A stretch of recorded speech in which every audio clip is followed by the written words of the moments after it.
Do you want me to be honest or just speak, political correctness here? But I choose to be honest with you. I choose to be honest with you. And for me to be honest with you, I have to go back a little bit. But let me start with the situation that we're facing in this country today.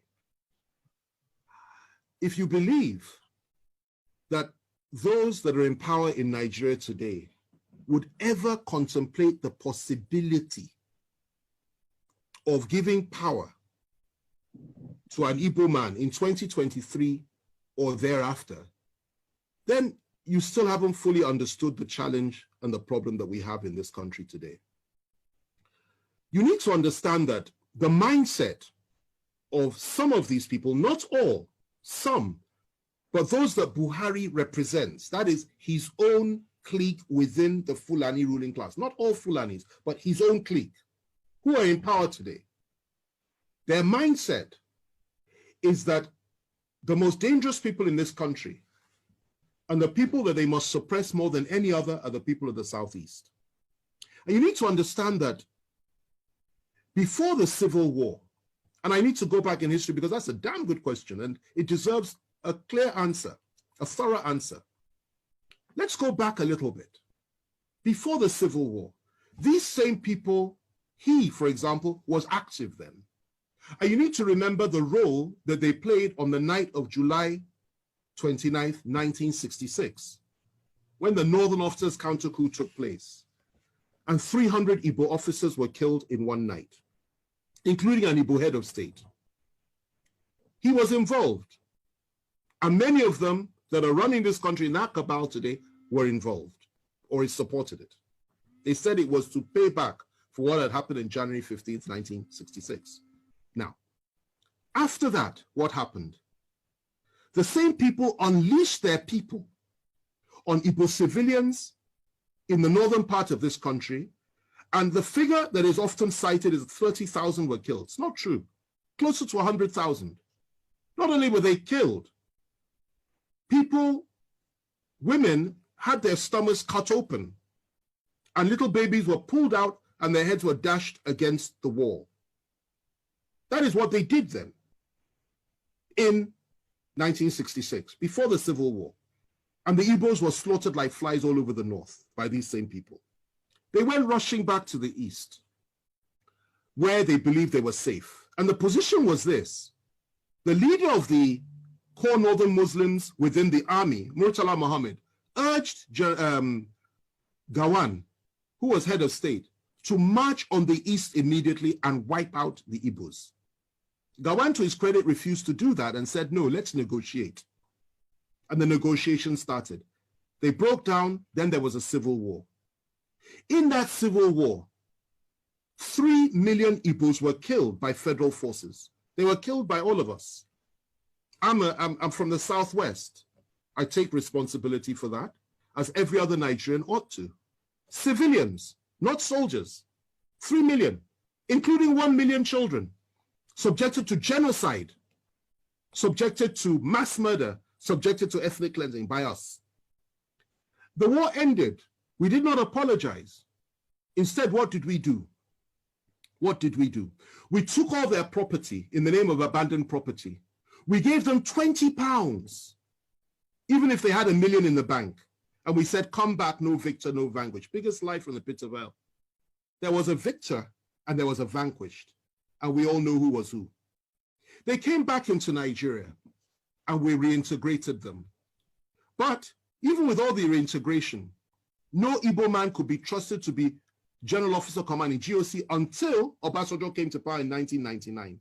Igbos were not allowed to rise up within the military or in any power configuration in the country. It was something that was understood, that you never put an Igbo man in a position of real power. You can give him appointments, but you don't put him in a position of real power.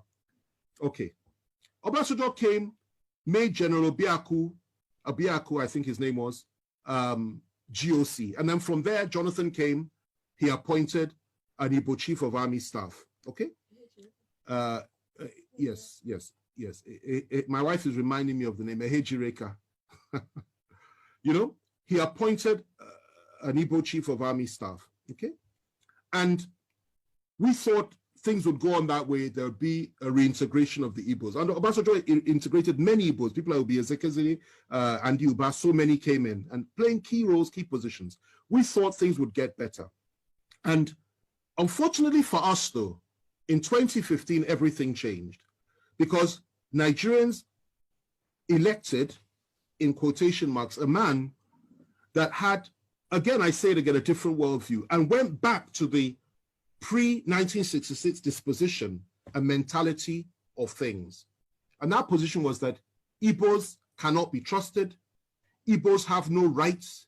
Igbos are members of the, he called them 5%, I believe, that didn't vote for him. And his mindset was he will teach Igbos the lesson of their lives. And he has done precisely that. If the killings had stopped then, I would have said, okay, fine. Everything we said is history. But sadly, it didn't stop. Igbo youths, IPOB youths, Igbo nationalists have been killed under this government. More have been killed than at any other time during this, apart from during the Civil War, under this government. Igbos have been hopelessly marginalized by the government. Igbos have been treated with contempt by this government. Not just Igbos, Southerners, Christians, and Middle Belters. They've added that one as well. And that's what's going on. And what the Igbos were subjected to by all of us in 1966 is what we are all being subjected to now by those that are around Buhari. Now, going to your question, given all that, and before I come to that, let me just add this. IPOB says they want to have a referendum. They want the right to self-determine. And you label them as terrorists when none of them has ever carried a gun, as far as I'm aware. I was in prison with Nnamdi Kanu. I had extensive discussions with him. I got to know him.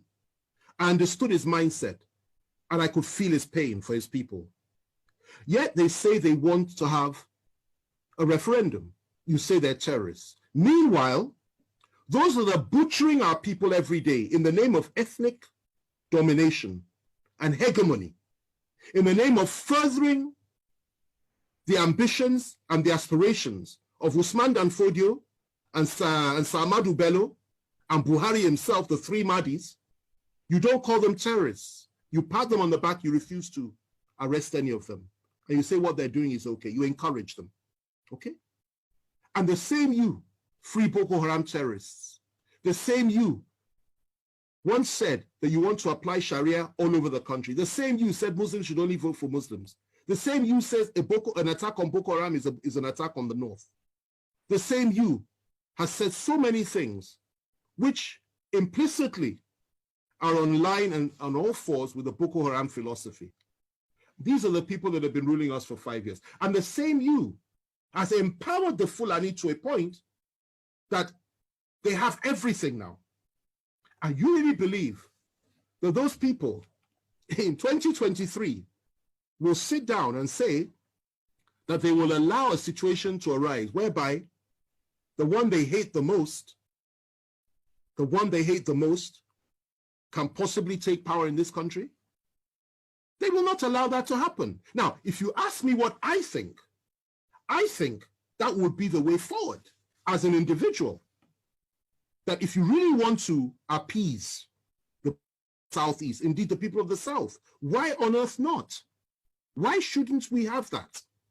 But the reality is that those that control the levers of power are diametrically opposed to that philosophy. They don't pretend not to be. They will never deny it. And they're not even hiding it. So they won't allow that to happen. What they will tell you at the very best is possibly we'll give vice presidency to the Southeast. And in a situation like that, if they did that, and the northern president came to power, and something happened to him, I assure you they will never let an Igbo man take power. It's their mindset. Even the one that's there now, the Yoruba man that's there as VP. If anything happens to Buhari, I doubt very much they'll let him take power. The position that they have adopted is that power must remain in the north, in perpetuity for as long as possible. And they have rationalized it over and over again. So that's the situation that we're in. But left to me, two things. The first thing is this. That would go a long way to heal the wounds of the past, an apology for what we did to the Southeasterners and to the Igbos during the Civil War. Secondly, proper compensation and reparations for what we did to them. Thirdly, to now openly come forward and say, let an Igbo man be president of Nigeria, because they've never had an elected Igbo, we've never had an Igbo man leading us with power. Let it happen. That is what I would suggest. That's the first one. The other one is this. If it is, you know, you can't do that. And if it is that the time for that has passed, because many Igbos will tell you, particularly those that share the philosophy of people like Nnamdi Kanu and even Masop philosophy, they will tell you they're not interested in that anymore. Then the other thing you can do is say, allow them to determine their own future, just as the people of Scotland were allowed to determine theirs, just as Britain, the United Kingdom, was allowed to determine hers when it came to Brexit, just as so many other countries in the world, through a referendum and exercising the right of self-determination. And I think that would make far more sense than to say just give them an Igbo presidency, which you and I know is not likely to happen. Let me end with this, okay? We are approaching 2023. Some in the Southwest, specifically Bola Tinubu, believes that his party will field him. I will tell you this today. He has made the biggest mistake of his life. They will not support him. Their position is to keep the presidency in the North. And even if he manages to clinch the nomination for the APC, they will now shift their support to another party that will field a Northern candidate. Mark what I'm telling you today, because I've been right 9 times out of 10 when it comes to these predictions. I've been right. And I'm telling you, I'll be proved right again. That is the mess that we're in this country. So your aspirations are legitimate. You have every right to have an Igbo president. It will be a good thing for this country, for the people of the East, and indeed for the people of Africa. But those that believe they own Nigeria will not allow it, they will not accept it, and they will not create a level playing field for it. And that's the reality.